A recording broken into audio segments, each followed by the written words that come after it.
Welcome to Backyard Family Fun, the podcast from Pride Pools, Spas, and Leisure Products.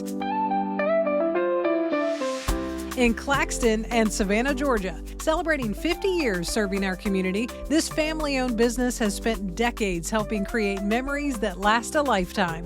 Whether you're a pool owner, a spa lover, or just looking to turn your outdoor space into a true retreat, we've got you covered right here on the Backyard Family Fun podcast.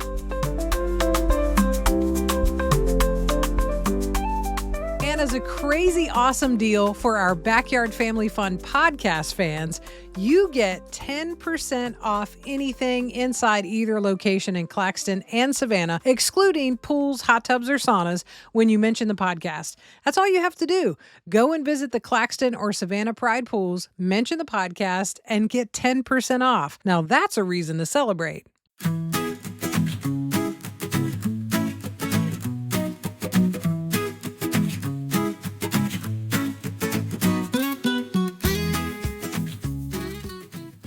Welcome back to Backyard Family Fun. I'm Dee Daniels, and we are here at Pride Pools as always and having a wonderful time. We're about to sit down and have a great discussion with Warren Fair, who's the project manager and pool specialist here at Pride Pools, Spas, and Leisure Products.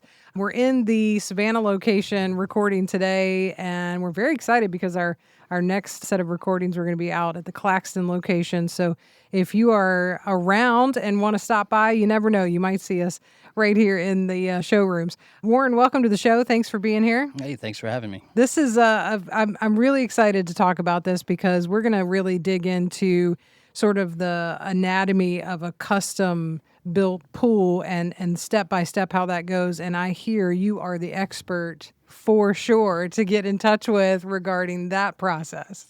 Yeah, it was more of a trial by fire, but it did get me to this point, and I think we've done some great projects over the last couple of years, and would be happy to talk about it. Oh my goodness, I'm really excited to talk about it. Before we get into the sort of step-by-step of that, how did you get to Pride Pools and into this industry? I mean, it really is such a growing industry. It's changed so much over the last 50 years that Pride Pools been around, and when did you come along? So I came on about 5 years ago. Prior to that, I was in the Coast Guard for about 20 years and retired from the Coast Guard here in Savannah, Georgia area, and was looking to do something a little bit less stressful than being in the military and doing all that. And so it kind of brought me over here. I was a project manager in the Coast Guard for a couple of projects at headquarters level, and so I thought this would be a good transition. And Alex brought me in, taught me the ropes early on, and then it just evolved from doing minor project management to sales to kind of, designing, developing, and doing the whole process. Yeah, and to have somebody that has been in the Coast Guard to be a part of all of this sort of thing, I would imagine would be pretty cool for them. So. Yeah, well, we can stay around water, I guess. That's right. So if you need somebody to test it out after you get it in, I guess you're the man to do that too, right? Sure. Yeah. Sure. I think one of the most interesting things is when customers come in, a lot of them don't necessarily know exactly what they want and really trying to figure that out, and maybe they think they want a certain thing and it's not the right fit for their yard or that particular environment. Where do you come along in the process as far as the building? Because do we need to have all the we know what we want decisions made prior to? No, definitely not. And I think it's a very unique dance with what the customer's mind's eye is or the customer's vision of what they want to what you can realistically provide. And then when you can marry or blend those two. So I very much attack the whole process with, I want to know what your vision is. I want to know what it is you want, because me aligning your expectations along the process is my number one goal. It's your money, and I'm going to spend it wisely. So no, just having an idea of kind of what you want the project to be is enough. And then when we sit down on our initial meeting, we can look at the backyard, we can look at what you have there, and then we design as we go, but definitely take the customer's input of what they want, because at the end of the day, this is their backyard oasis. Right. This is what we want to create. And time and mileage definitely gives you that experience of, I've seen a lot of backyards over the last 5 years. We've done a lot of projects, what worked well, what didn't work well, and then what's going to be best for every unique situation. Every pool is different. I might put in the same pool at 5 different houses, and all 5 different pools are absolutely different Oh, because wow, of the yeah. unique circumstances and the customer's expectations. Yeah, that makes sense. And you're right. Like every yard is different. Every, family's different and kind of what they're expecting and what they're looking for. Before we kind of get into the nitty gritty, I would love to know what is the largest pool you've ever put in the smallest yard? Because I Um, see a lot of people trying to squeeze a pool into a tiny yard. yeah, and I absolutely did that early on in the process because you never want to tell a customer no. You Hmm. never want to tell and there's definitely been some yards that we've gone to that I have said yes to, and probably should have said no. But at the end of the day, we made it work. Yeah. We unified as a team. There's one specific example, and the customer to this day, phenomenal customers. They come in, and we actually won an award for the pool, Oh. but they lived up in South Carolina in a neighborhood, and it was one of the very first projects that I worked on, I think in year one that I was here. And every time I would go to their house, they were watching Pool Kings or whatever the show is on their back porch, sitting out Uh there oh. waiting. Uh And oh. so their expectation, on a $500,000 pool was their mind's eye, and they lived in a postage stamp backyard. Mm. And she told me what she wanted, and we talked through the process, and I sold her the pool. And I remember vividly coming back and meeting with Alex, and I said, "Listen, I sold. Can you come out with me next week This and let's might go be too take big. yeah, let's go take a look at this yard?" He goes, "Why?" I said, "I just don't feel good about it. I don't know if the Mm. yard will actually take it." And so we went back out and we looked at it and we talked through some stuff. He said, "We can do a pool. It just needs to be a little smaller than Mm. this." And that Hmm. was a small pool. Yeah. And long story short, I told the customer that, and she had her heart set on this specific pool, specific setup. And so they said, "We'll get back to you." Well, they called me about a month later and said, "We're sold our house, and we're going to move to Richmond Hill, and we're moving to 1.5 acres, and you can give me the pool that I want." Nice. And I said, "Okay." So we ended up giving them the pool they wanted, but to this day, she tells customers that I made them move to That's get the right. pool. So I said, "Okay, well, that's what it took." That makes sense because if you fall in love with a certain, That's right. certain pool and you're like, well, I guess we got to move to make it fit. I'm picturing her sort of like trying to come out of her back door and immediately just being in the pool So the because water's right there, and then there's no more yard. That's absolutely that's correct. right. Talk to me a little bit about the initial consultation and the design process. Is that kind of step number one? Yeah, that definitely is. Other than them sitting at home talking to their family and coming up with the brainchild that we're going to do a pool and we're going to do this investment and invest in our family. But the initial meeting when they come to the store, that's kind of when we plant the seed of the design process. Because I look at their pool online, they show me pictures, they bring me stuff, and that's the first time you get to not only hear what they're saying, but really listen to what they're saying because, they'll come with their ideas and then you look at stuff and then I always interject my opinion. And that's all it is Mm. like, okay, this is what I've seen, but you can kind of see it develop on what it is that they want to accomplish, or you hear things that they're saying that they don't even know that they're looking for. They're looking for outdoor space so they can have a fire pit and they can do this. Well, we can integrate all that together. So that kind of sets the stage of what they're going to do and then aligns expectations early on what is this build going to require from us. Hmm. So that's kind of where everything really starts. And then you give them, the quote and what you can and can't do and really just kind of align those ground rules early on to move forward with the rest of the project. And you were talking about some of these like really fun reality shows and things that, home improvement shows and we're watching HGTV and we're watching these people with $3 million house and their pool and how that and I think we're in this time frame now where especially in the design process, people are looking to be able to see everything as in real life as possible. And you've got like 3D imaging and things like that people can really sort of see the full depth of everything, right? We do. So, and it's really evolved over the last 5 years. When I first got here, we didn't have that capability. I definitely didn't have that capability. And it was something that the industry had, but it just had not evolved to that level at that point. But, like I said, every customer is kind of unique. So when they come in and they tell you what they want, I'm just assuming that I understand their vision. And they're assuming that what I'm telling them is their vision. But what a really enhancing tool is I can take their property, site plan, I can take our pools, and I can implement it into this program, and it gives me a 3D rendering, a 2D rendering of that, and we really try to mimic the house as best as possible. If it's brick, if it's this, I can, we take pictures of the backyard, so I can really make it look like your rendering of your house. But we can put the pool back there to scale with the concrete around it, with some landscaping around it. And that's the first time you get that aha moment. The Mhm. customer will really look at it and be like, oh, wow, And that's the fun part about it, because for 5, 10, 15 years, however long they've lived at that property, they've seen their backyard and they have an idea of this is what they want. But it's also a good litmus test for us is, did I get it right? Everything you told me, the pool you want, did I get it right? Mhm. And there's been plenty of times that like, oh, can we flip it 180 degrees, or can we do this? And it's absolutely, that's the easiest time to change a build, is when it's pretend. I mean, we can do Right. whatever you want on the computer.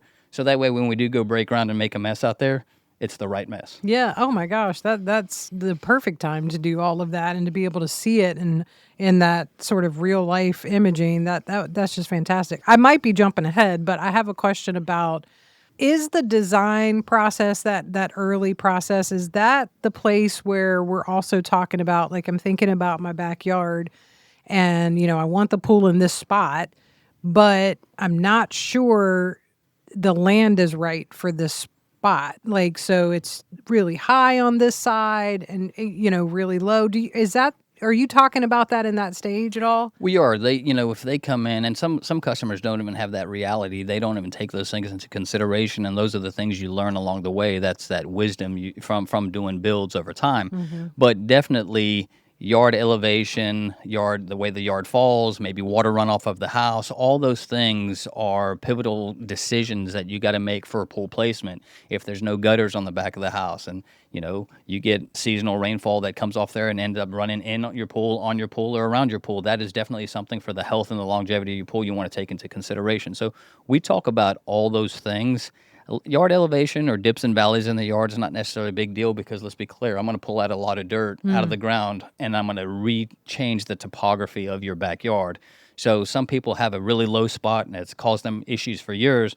Well, once I put a pool there and re-level the dirt out of the backyard, I'm really changing the whole elevation of your backyard and giving you a whole new canvas to do Right. something new. Yeah. So that's a lot of fun too. So we're not going to have like the pool dipping in one Nope. spot. Yep. It's all going to be, Pool's got to go in level, so I'm Yeah. going to change your yard, not change the pool. Right, exactly. Are you in when you kind of get through that initial stage, are you looking at sort of the zoning and the permit and the really, really boring stuff? Yes. It's the boring stuff that can get you in trouble really quick. That's right, So yeah. there's a lot of, and every county, every city, every municipality is completely different. Yeah. So I would love to say, the state of Georgia, you can build pools the same in every area, and that's absolutely incorrect. So, and then it gets even muddier when you go, HOAs require stuff. Oh my So the gosh, county might yes. require one thing in a certain setback, but your HOA bylaws say it's a different setback. Mm-hmm. So there's a lot of that planning purpose that we got to take into consideration early on, because if you ignore that stuff and you go ahead and design the pool and show the customer something that they absolutely fall in love with, well, in reality, you can't build it like that. A lot of people like the pool relatively close to the backyard, the back door, like we talked about earlier, or to the recreational space. But some counties or municipalities want at a minimum of 10 feet off the back porch. Mm-hmm. So, that's just extra concrete that they have to utilize, or have a green space in between that. So you got to kind of set those expectations early, so that way, as the build evolves into the actual project, you're meeting their expectations or aligning them along the way. Yeah, and they're not surprised and you're not surprised as the builder and all of that. What about if you're looking at, like, we're in a flood zone, right? Where we've got our tides swing high, crazy around here. So what if we get, it comes up into the yard? Like, do we have a certain space we've got to say, nope, we can only go here up to this point? Well, yeah, absolutely. So, we're in South Georgia and there's a lot of coastline, and a lot of people want pools on the coastline. And then, of course, we're at a low elevation anyway. So if you dig around here, at some point you're going to find water. And a lot of people want a 6-foot pool. A lot of people want an 8-foot pool. Well, there's a lot of difference between the 6 and the 8 and how much water you're going to find. But to speak to flood zones specifically, we can do pools in flood zones, but it requires a lot of just an engineering drawings and considerations as far as that's concerned, because you are in a flood zone. So there's a lot of, red tape that you've got to go through and make sure it's engineered correctly, so they'll even let you build the pool. Mm-hmm. And then, if they are in marshland or places like that, the DNR requires that the pool can only be so many feet off of the wetlands or the marshland. So there's a lot of requirements to take into consideration with that. So once we get into the boring part, as you said, of that part, but that's the part where you can really align what the customer can have, and then you work within those constraints because they've had this property, they've had this dream of this pool, but this is what I realistically can do for you and still give you what you want. It might require some extra, administrative time on our part to get them across the finish line. And those are the ones you just have to spend a little extra time on to get it to the point where you can actually break ground. Yeah, I'm pretty sure I offended everybody in the permitting office. It's boring to me. Okay, I know it's really important and we're supposed to pay attention, but as a customer who's excited, I get, you've got to do all of this before you even are like breaking the ground in any way, right? Right. And a lot of customers, what they see is they see that initial meeting with us, and then they see us come out to the house and we lay it out and get ready to look, this is where it's going to go. And then they see us again when we build the pool and then the build process. But not a lot of people get to look behind the curtain and see the administrative time. We've got a couple of employees here that's just what, part of her job description is just getting the paperwork across the line and getting that permit from the permit office just so we can break ground. Yeah. Does anything else happen before you break ground? Yeah, you got the design meeting, and it's a constant evolution of the design and changing and getting it to what the customer wants. And then of course there's the ordering process. We get everything ordered to their color, whatever they want. And then the permit process gets us to that point. Once we have all that, really the next thing is just go out there and lay out the pool with the customer and then get ready to break ground and start that emotional roller coaster, I call it. It's, the customer is super excited that they're getting a pool. And then we get there and then we dig a hole and put dirt everywhere. And it's like, oh my gosh, look at all this dirt. And then the pool goes in the ground and they're super excited because the pool's in the ground. And then now it's a couple more weeks of dirt. And then they see the concrete go down. They're super excited because the concrete's down. And now we get to clean the pool. And so it's really a roller coaster. But, we minimize that. And it's about a 4-week process, if everything works out like it's supposed to. And most people are swimming in about 4 or 5 weeks. Wow. Because that sounded like it would be longer to me, Well, that process. It is, but we've got a good crew. We've been doing it for a long time, and we've got it down to pretty much a well-oiled machine. Oh my gosh, I bet. I absolutely bet. And when people are customizing certain things, I mean, I would imagine that you've got all kinds of things going into how much cement is going around, right? And like, are we putting landscape around? And so like, you're part of that whole discussion prior to the pool going in. That's right. To the ground. That's right. Yep. And and some of those things we don't control. A lot of the landscaping and stuff like that. That's another contractor that comes in, or that might be somebody that the customer has already found. But if you don't provide that canvas that is going to accommodate that, so it's definitely a conversation you have early on of what they want the end result to be. Even though I'm only in charge of the pool going in the ground, the concrete around the pool and the decking, and maybe a waterfall or a fire pit or something like that, they still got the end vision of the landscaping, and you got to make sure that once they get to that point, they can keep moving forward with the rest of the dream because you've given them the canvas to get there. So I know too that, the design process, in that process, we're picking out like the kind of wall we want around and things like that, the colors and all of that sort of thing. Do we also have to know, like, for instance, if we're going to have a salt water system instead? Do we have to know all that going in beforehand? Absolutely. Especially, on some of the liner pools, we've got some options. You have steel walls or you have polymer walls and stuff like that. That's part of the build process. Not really relevant to the customer other than, if we're going to do salt water in the pool, more likely than not, we're going to put polymer walls on there just for longevity of the pool because of the salt. Right. If it's a saltwater pool, we probably won't do progressive edge. We'll probably just do cantilever because of the corrosive properties of salt. So it's definitely something to think about at the very beginning of the process because that might drive some decisions down the road. What's the difference in those edges you were just talking about? So your cantilever edge is, if you've been to most pools you go to or commercial pools, you'll see the concrete kind of wraps over and then meets the pool. The progressive edge on a liner pool is that white, or it could be a different color, where the actual liner goes into a track and it's around the pool edge, and that's where it clips in. So all of them, a liner pool, whether it's progressive or if it's cantilever, is going to have that track that the liner goes into. But, the progressive edge is just more exposed and the cantilever edge kind of wraps over. Mm-hmm. Oh, that makes sense. I like that. All right, let's get into some of the fun stuff with the digging. We're digging into the ground. That's a big day, I would imagine. Big team out doing that. It is a big day. It's one of the main days that I require, and you should have the homeowner there because, listen, when we mark the pool on the ground and that's where we're going to dig, that's where we're going to dig. Right. So you don't really get to move it after that. So Right. homeowners there, we lay it out on the ground, we paint it out, show them this is where it's at. We kind of talk about it, different things, distance off the house. And once they give us the green light, that's where we're digging. Mm-hmm. And that's the first time you get to see what Mother Nature is going to offer you on the build. They've looked at this backyard for however long they've lived there, but you don't know what Mother Nature has down below until you open it up. And Mm-hmm. so, again, South Georgia, low elevation area. It's the first time you get to bust open down where the deep end's going to be, and we call that a test hole. We're going to dig a test hole, and if it's a 7-foot pool, we're going to dig down 7 feet right there, and we're going to wait a little bit and see how much water, if any, rushes in. If it's a 7-foot pool, I guarantee you water's coming in at some point. Really? Does it come in at 4 feet? Does it come in at 5 feet? How much comes in and how fast? And that will really set the tone for the longevity and the life of that pool, because you're going to put a well point, or you're going to put something down below there to be able to mitigate that water while you're doing the build. So that really sets the tone of how well the project is going to go. They all go great, but you have to do some things ahead of time to make sure that we mitigate water, we can seal off some groundwater while we do the build.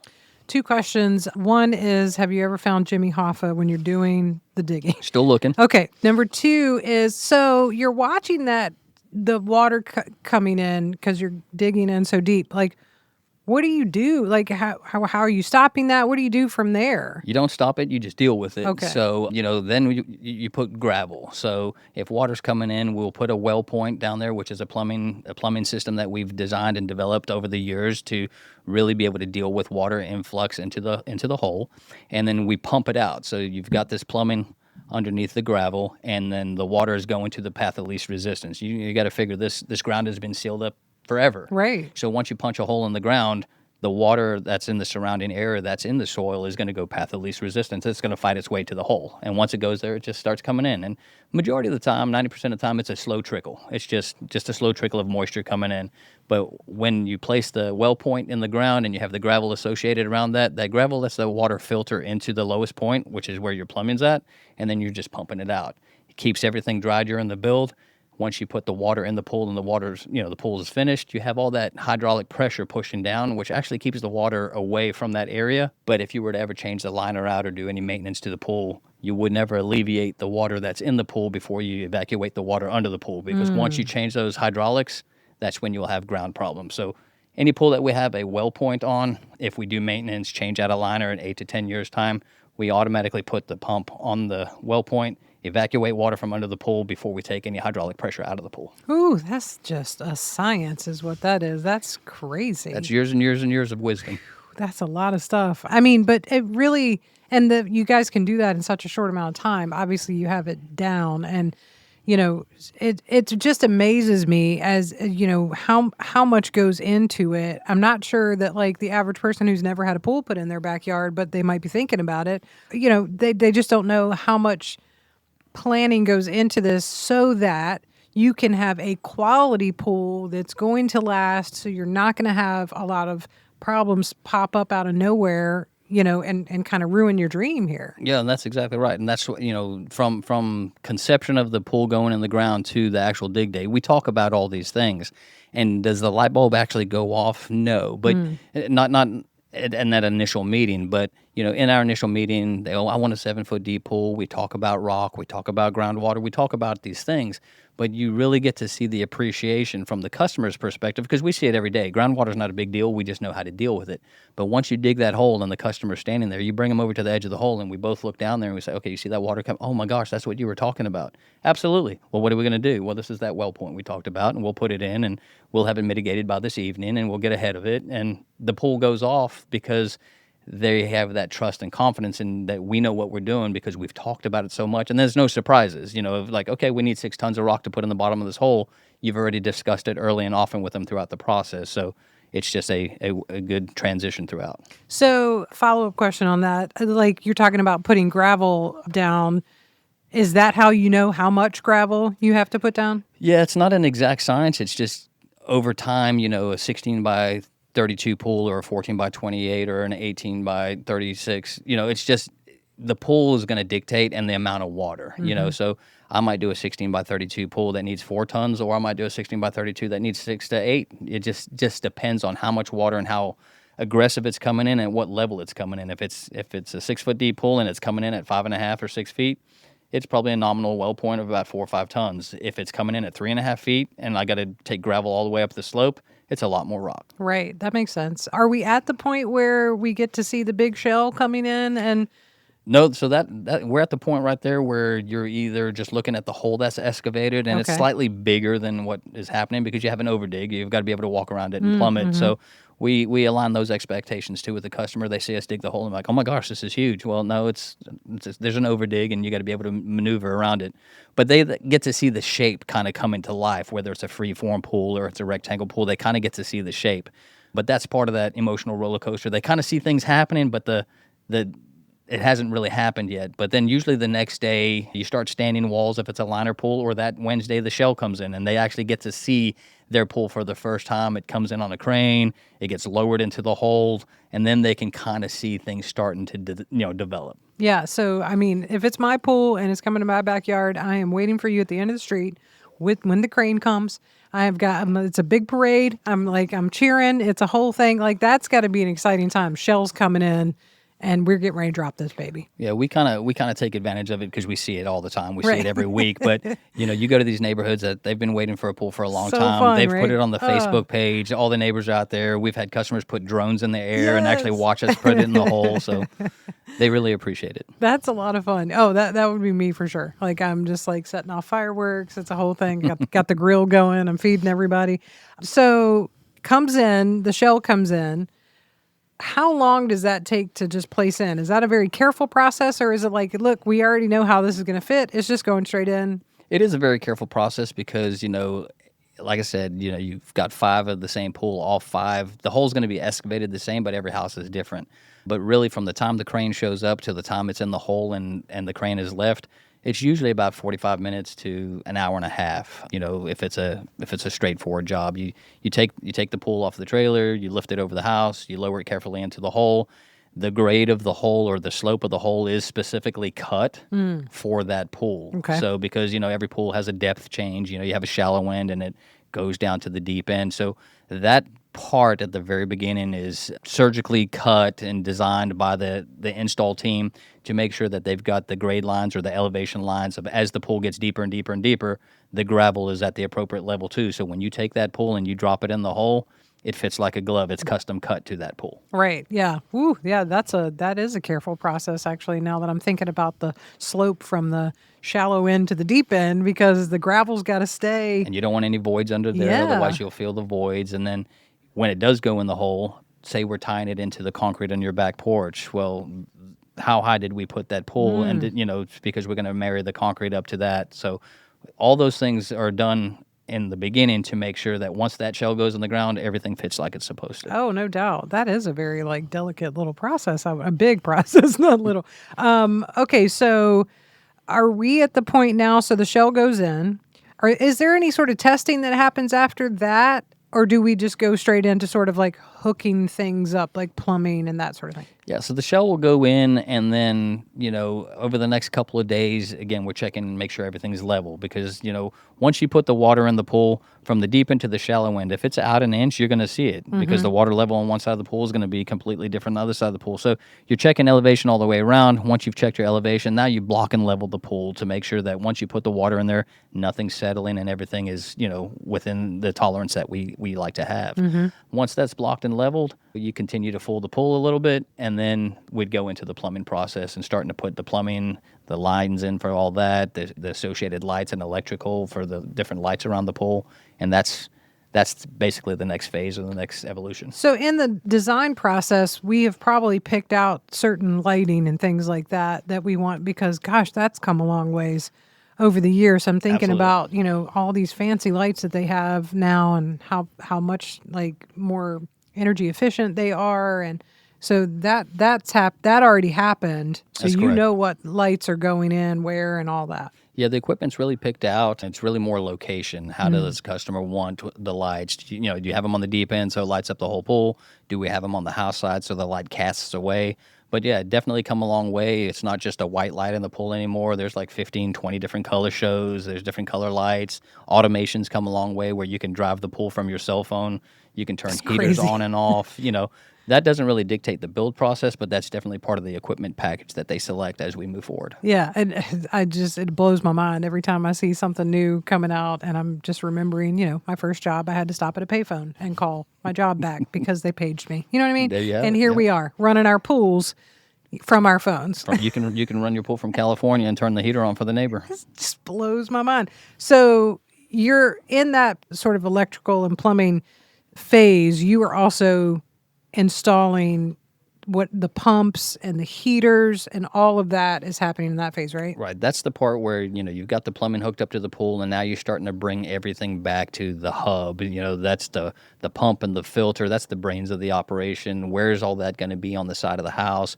And then you got your plumbing ditch, you've hooked everything up to the pump and the filter, and you've got that location set right next to the house to operate the pool. I have a question about that too, because I remember as a kid, one of the first in-ground pool experiences I had, we had a very good family friend who had a beautiful pool, and I loved it. I remember sort of just trying to figure it out, like where is all the stuff? Like where are the pumps and the buttons and all the gadgets and things?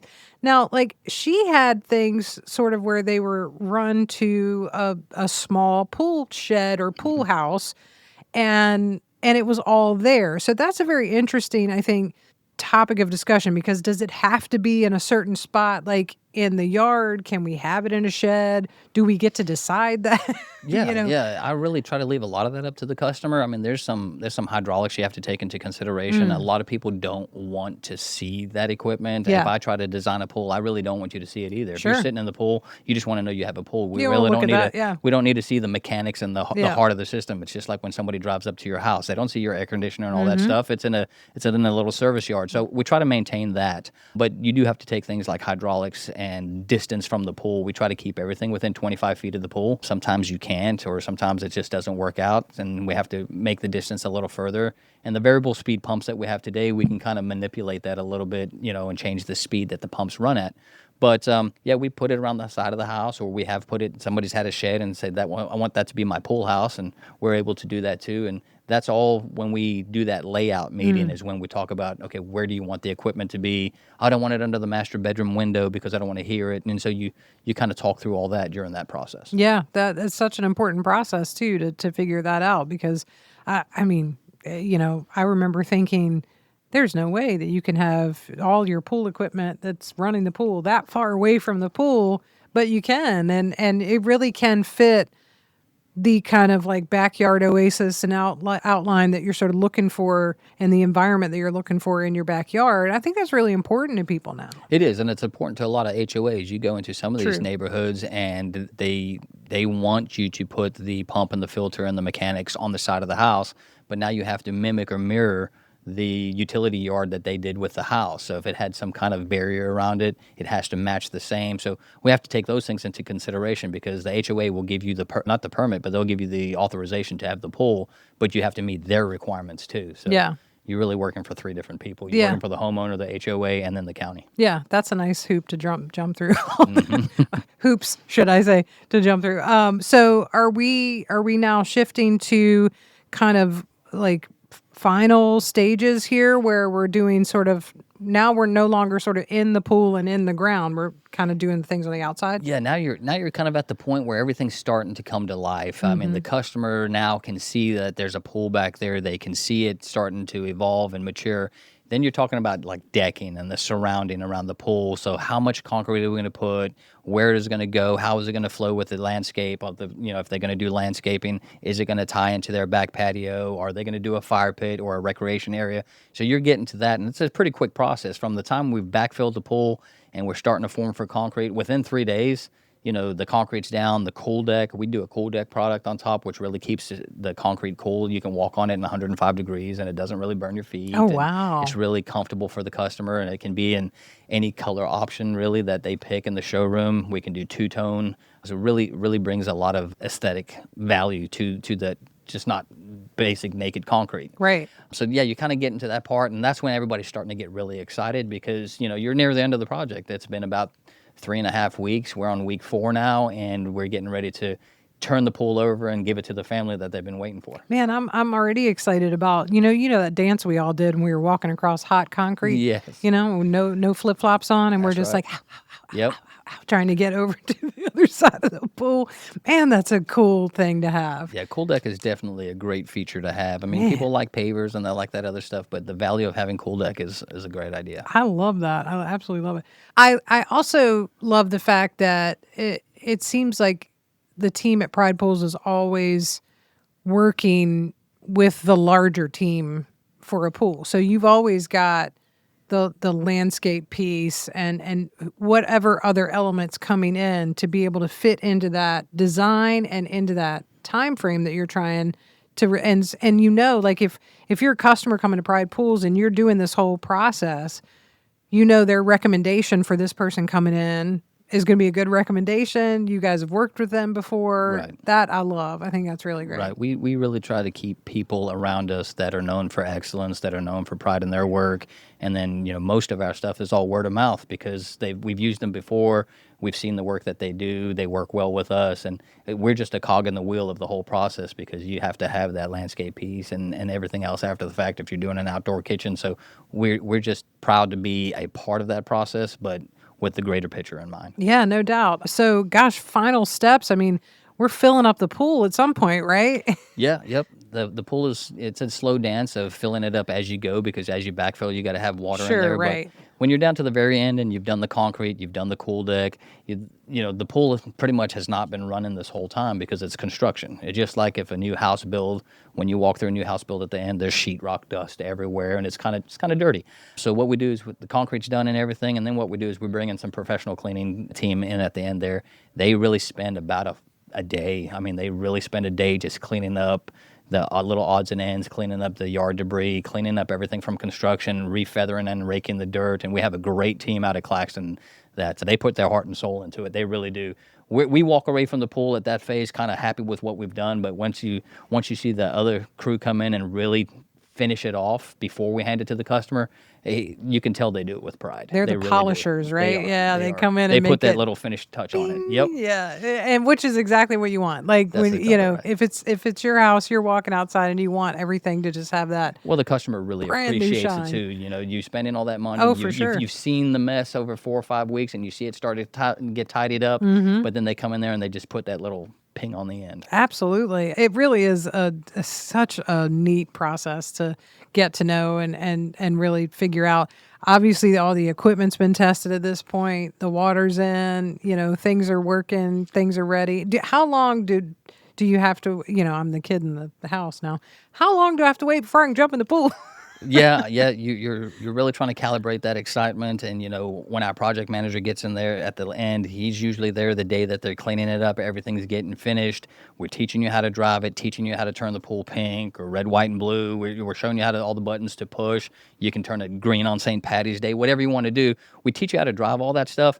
And usually, as soon as he's getting ready to leave and stuff like that, the kids have got their bathing suits on and they're getting ready to jump in the pool because I that's bet. when we turn over the whole project to them, and we tell them that that's the day you can jump in. I mean, there's some final balancing that we do with the chemicals and stuff, but they've been waiting so long, they're getting ready to jump in. Yeah. Oh, that's fantastic. And I just want to remind everybody too at that stage, as the Pride team walks away, it's never a done deal with the Pride team because you can then either have people come in and help you with that maintenance process, or they can teach you how to do it, on your own, which I love. You can bring your water samples in all the time and find out where things are. I just think all that sort of hands-on, you're not leaving the customer at that point. That's right. Like, again, your house is probably the single largest investment you'll ever spend money on in your life. But the day you close on your house, that builder, that everybody, they walk away. And, for the next 30 years, it's on you to figure it out.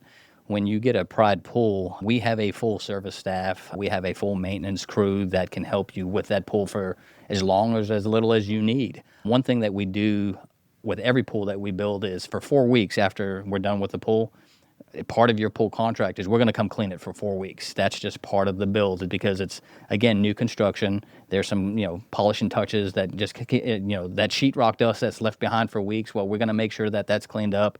And it's also a great time if the customer forgot on that one day on how to drive the pool. they can ask that maintenance technician, like, hey, Warren or Tony said something about backwash. Can you show me that again? And they're happy to kind of re-educate you for those next 4 weeks. And then you always have the option to keep that maintenance service, or you can feel comfortable enough that you want to take it on yourself and enjoy your pool. Oh, nice. I love it. Warren, this has been so much fun. Warren Fair, he's the project manager and pool specialist at Pride Pools, and the coolest pool guy I've ever met. And gosh, you know it all. I absolutely love it.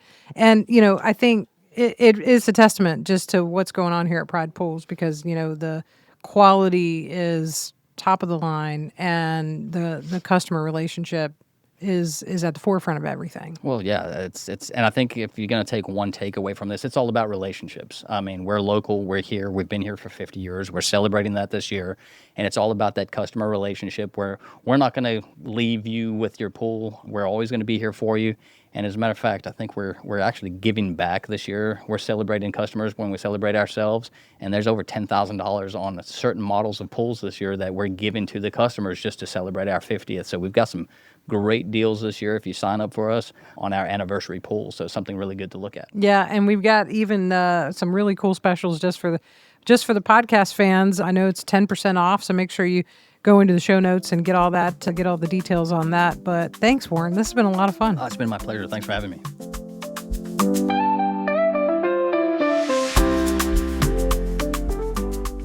Let the celebrations continue. The team at Pride Pools is excited to give you a huge anniversary special. Actually, 3 of them. To celebrate 50 years all year long, you can get up to $10,000 in savings on 3 anniversary fiberglass pools. There are 3 sizes to choose from: the backyard size, the family size, and the fun size. How cool is that? So stop by the Claxton or Savannah locations of Pride Pools, or go to pridepools.com for more information. Thanks for listening. Come by and meet your local pool and spa experts in Claxton on Highway 280 West, or in Savannah on Gateway Boulevard South, or go to pridepools.com. If you love backyard family fun as much as we do, be sure to give us a rating and review, and subscribe or follow on your favorite podcast platform so you never miss an episode. And if you have a question or topic you'd love for us to cover, drop us an email, info@pridepools.com, or tap the links for Facebook or Instagram in the show notes of this episode. We'd love to hear from you. Now let's go make a splash and have some backyard family fun. Pride Pools, Spas and Leisure.